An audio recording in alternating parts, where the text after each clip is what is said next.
Waktu saya menulis buku Bidadari Bumi pertama, ada selang beberapa waktu, kayak setahun 2 tahun kemudian, ada seseorang cerita sama saya, "Ustazah, alhamdulillah, makasih. Makasih Ustazah sudah menuliskan buku Bidadari Bumi." Saya bilang, "Kenapa gitu?" Dia bilang, "Teruslah menulis Ustazah. Saya karena baca buku Ustazah, saya bisa tidur." Saya nganggapnya kayak yang cuman bisa bikin tidur. Saya pikir bikin ibadahnya jadi hebat gitu kan. Saya pikir buku Ustazah sangat menginspirasi sehingga saya mendapatkan pencerahan. Tapi dia cuma bilangnya buku Ustazah bikin saya bisa tidur.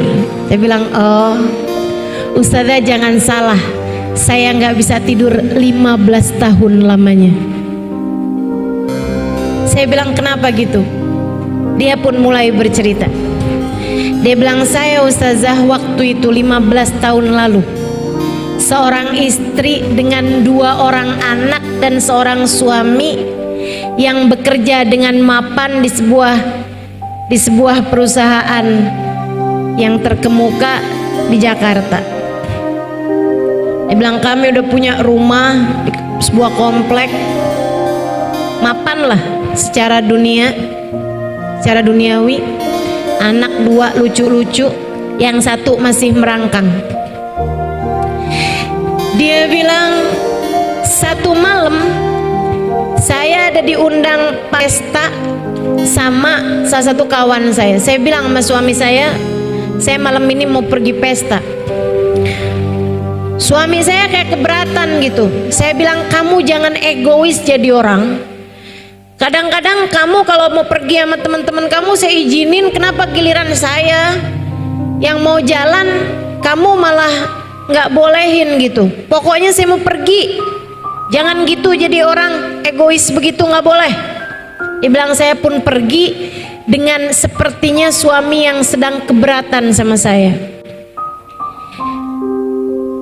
Pesta dilaksanakan di sebuah restoran mewah. Dia bilang, teman-teman saya mulai bubar jam 9, setengah 10. Saya pikir biarin sekalian suami saya biar tahu rasa. Susah kan jagain anak 2. Saya sengaja nggak pulang-pulang. Sampai di atas jam 10, setengah 11-an baru saya setir mobil pulang ke rumah. Waktu saya masuk komplek, saya lihat kenapa itu rame sekali.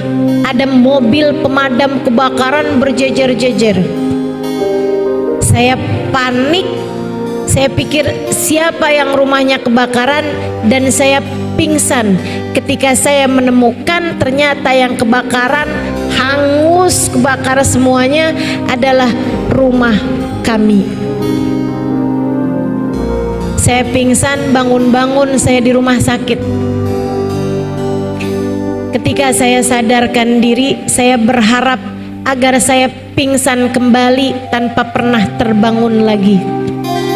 Ketika saya diberitahu bahwa suami saya meninggal dunia di kebakaran tersebut, anak saya yang pertama meninggal dunia, yang tersisa adalah anak saya yang merangkak dengan keadaan kulit yang sudah terbakar dengan luka bakar yang sampai membuat dia hidup dalam keadaan tidak normal, kayak ada kerusakan di jantung dan lain sebagainya.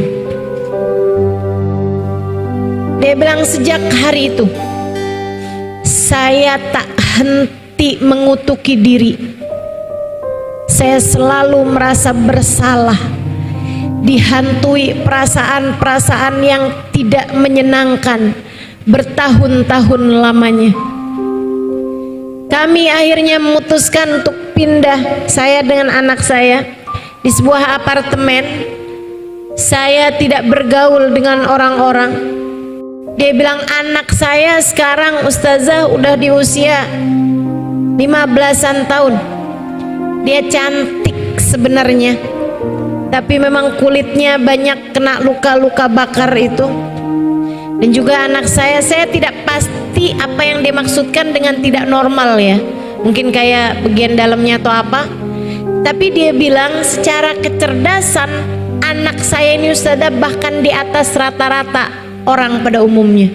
Tapi saya malu dengan keadaan anak saya, sehingga akhirnya tiap kali saya melihatnya saya merasa bersalah atas kejadian 15 tahun yang silam. Karenanya saya jadi benci dengan anak saya sendiri. Saya tidak bolehkan anak saya ketemu semua orang.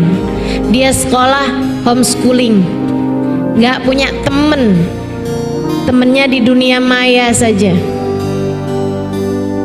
Dia bilang saya nggak bolehin dia ketemu sama siapapun. Saya nggak suka melihat dia dihina orang. Dan setiap saat itu terjadi, orang melihat anak saya dengan rasa kesian, saya kembali mengutuki diri sendiri.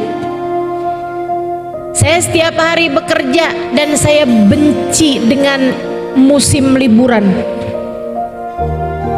sebab akan membuat saya tidak sibuk, tidak menyibukkan pikiran dengan pekerjaan, dan membuat saya harus sering-sering melihat anak saya tersebut.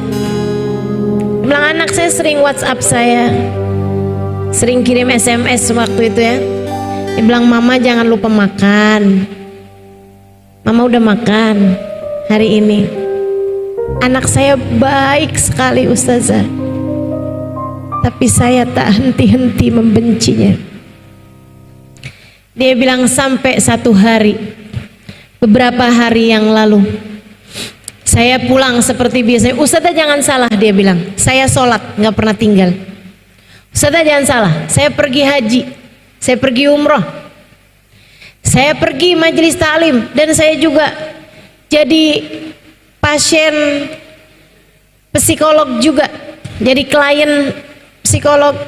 Saya juga pasien psikiater. Saya datang ke berbagai macam seminar, saya datang kepada orang-orang yang saya pikir bisa meringankan beban hati saya.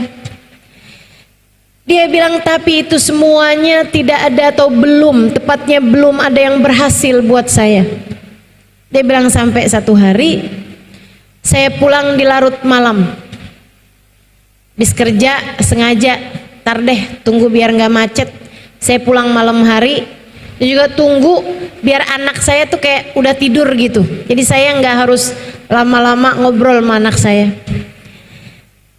Dia bilang saya masuk, ada paketan di kamar, di rumah, di apartemen mereka. Saya liatin dari teman saya. Saya biarin aja. Saya buka, isinya buku Bidadari Bumi, Halimah Lidrus. Siapa nih, nggak terkenal. Dia bilang saya pun pergi nemuin anak saya, secium keningnya, kayaknya dia udah tidur atau nggak tidur, saya nggak tahu. Dia bilang habis itu saya keluar, saya cari makanan, saya makan sedikit dari kulkas, kemudian saya pergi mandi, saya sholat isya. Habis itu saya buka televisi, nggak ada yang menarik. Saya buka bacaan-bacaan apaan, nggak ada yang menarik. Saya kemudian keingetan, buku yang tadi apa tuh? Saya pun mulai membacanya.